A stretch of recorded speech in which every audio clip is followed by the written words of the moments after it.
저는 올해 3반수 시작해서 이제 시대인재에서 공부해서 연세대대랑 경희대대 합격한 장현조입니다. 제가 올해 이제 3반수니까 이제 사실상 마지막 수험생이라고 생각하고 있었는데 이제 마지막이니까 최대한 할 수 있는 것들을 다 하고 끝내야 한다 생각을 해서 이제 시대인재가 컨텐츠 좋은 건 원래 알고 있었고 또 이제 이거 안 해보면 또 나중에 후회할 것 같아서 선택했습니다. 기본적으로 단과 수업들이 제가 듣지는 않지만 한 3시간 정도 되는 걸로 알고 있는데, 이제 시대인지 같은 경우에는 1시간 40분, 이제 100분 수업이잖아요. 근데 그 100분 수업을 각각 다른 단과 수업을 진행하는 선생님들이 3분 들어오시는 거니까 그걸 3번 듣게 되는 거잖아요. 근데 이제 3시간 수업을 100분으로 굉장히 수업 자체가 타이트하고 깔끔하고 중요한 부분들을 다 알려주고, 그리고 이제 상위권의 학생일 경우 이제 그렇게 갈수록 이제 좀 타이트한 수업을 좋아하는데 군더더기 없는 그 수업이 굉장히 저는 잘 이루어졌다고 생각합니다. 그 점에서 굉장히 만족했어요. 현역대 같은 경우에는 이제 자료가 별로 없으니까 이 사이트 저 사이트 찾아보면서 좋은 강의가 뭐가 있는지, 좋은 컨텐츠가 뭐가 있는지 찾아다녔는데, 좀 지나고 나서 보니까 시간을 많이 허비했다는 생각이 들더라고요. 근데 이제 올해 들어와서 시대인지에서 왔는데 이제 자료가 너무 좋더라고요. 이제 개인적으로 그동안 제가 아무리 애쓰고 찾았던 자료보다도 훨씬 좋았고, 그래서 이제 또 그리고 그걸 매주 주고, 그러니까 이제 정기적으로도 주기도 하고, 그러니까 너무 좋게 봤고, 그래서 이제 그런 부분에 대한 고민이 확실히 덜었고 시간 또한 훨씬 아꼈던 것 같습니다. 이제 전 나이로 치면 3수인데 시대인재 것만으로 충분하다고 생각하는 게, 이제 난이도 자체도 시대인재 이상의 난이도를 자랑하는 문제들은 별로 없는 것 같습니다. 그리고 그만큼 깔끔한 것도 없는 것 같고요. 그리고 시대인재 거를 이제 그것만 충분하냐는 문제보다 그걸 소화할 수 있느냐는 문제도 또 많이 얘기가 나오는 것 같더라고요. 개인적으로 느낄 때 이제 시대인재 같은 경우는 금요일까지는 필수 수업이잖아요. 그때 시간만 집중을 하더라도 충분히 시대인재 것만은 소화가 가능하더라고요. 이제 해보니까 너무 부담 가지지 않고 시대인재 것만이라도 일단은 먼저 철저하게 하고 또 시간이 남으면 그 추가적인 것들을 하는 방식으로 가면 좋은 것 같습니다.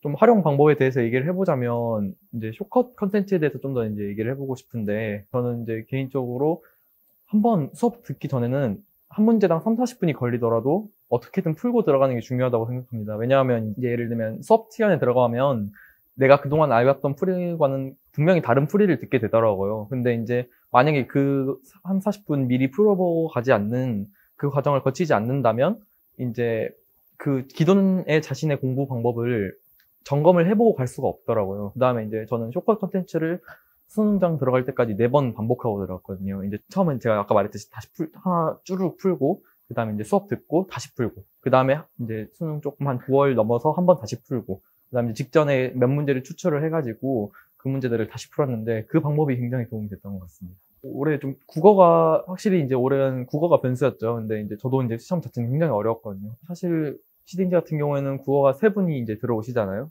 이제 그래서 수업을 듣고, 기문학 같은 경우에는 저 스스로 글을 읽는 방법을 찾았고 그냥 많이 글을 읽었던 것 같아요. 시대인재에서 지정하는 모의고사 같은 경우에는 김봉수 모의고사랑 상상 모의고사 있잖아요. 그 모의고사들을 모두 안 거르고 최소한 지문이라도 다 읽으려고 했던 것 같습니다. 한 회차도 거르지 않고.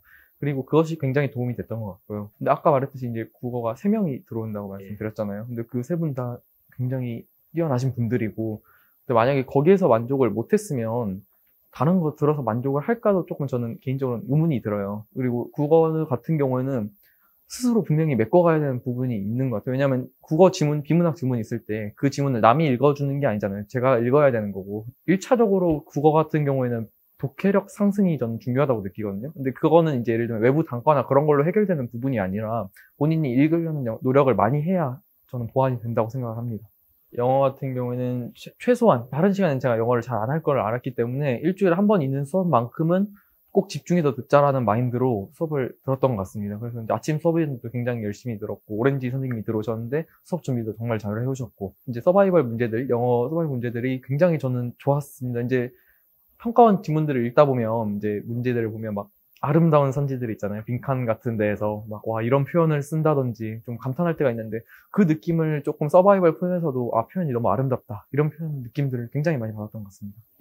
이제 시설 관련된 거는 이제 자습실과 이제 수업실이 좀 분리가 된 게 저는 굉장히 좋았어요. 왜냐하면 자습실에서 하루 종일 이제 예를 들면 수업하는 데서 공부를 하게 되면 하루 종일 갇혀있는 느낌을 받을 수 있을 것 같은데, 이제 자습실에 있다가 수업실에 가면 확실히 좀 마음가짐 자체가 이제 수업 들으러 간다. 이제 예를 들면 반대로 수업하다가 자습실로 올라오면 아 이제 자습하러 간다라는 좀 어느 정도 자각이 아니게 모르게 되는 것 같더라고요. 시설과 더불어서 좀 피드백이 빠르다는 점, 내가 좀 어느 부분이 좀 불편하다, 예를 들면 공기가 안 좋다 하면 좀 빠른 시일 내에 바로 그런 거 고쳐지는 게 굉장히 만족스러웠던 것 같습니다.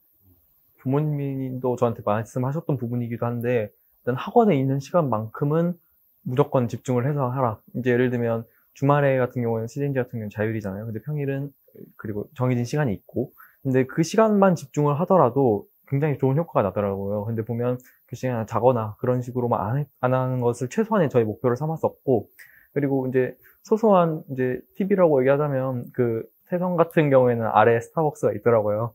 거기에서 아침마다 가면서 크루아상 하나에 아이스 커피 하나 사서 올라갔던 게 하루를 시작하는 굉장히 저는 활력소가 됐던 것 같습니다. 네. 그리고 저는 원래 인강 같은 거를 들어도 이제 그 남의 풀이를 잘 안 보고 문제만 사서 그냥 저만 풀고 말고 이런 식이었는데, 올해는 모든 수업에 있어서 선생님들이 있으면 각각 그 선생님들의 풀이를 최소한 들어보기라도 하는 것을 좀 목표로 삼았습니다. 그렇게 함으로써 좀, 저 원래 고집이 센 성격인데 그런 걸 좀 죽이니까 오히려 훨씬 생각도 다양해졌고 좋은 결과가 있지 않나 생각해봅니다.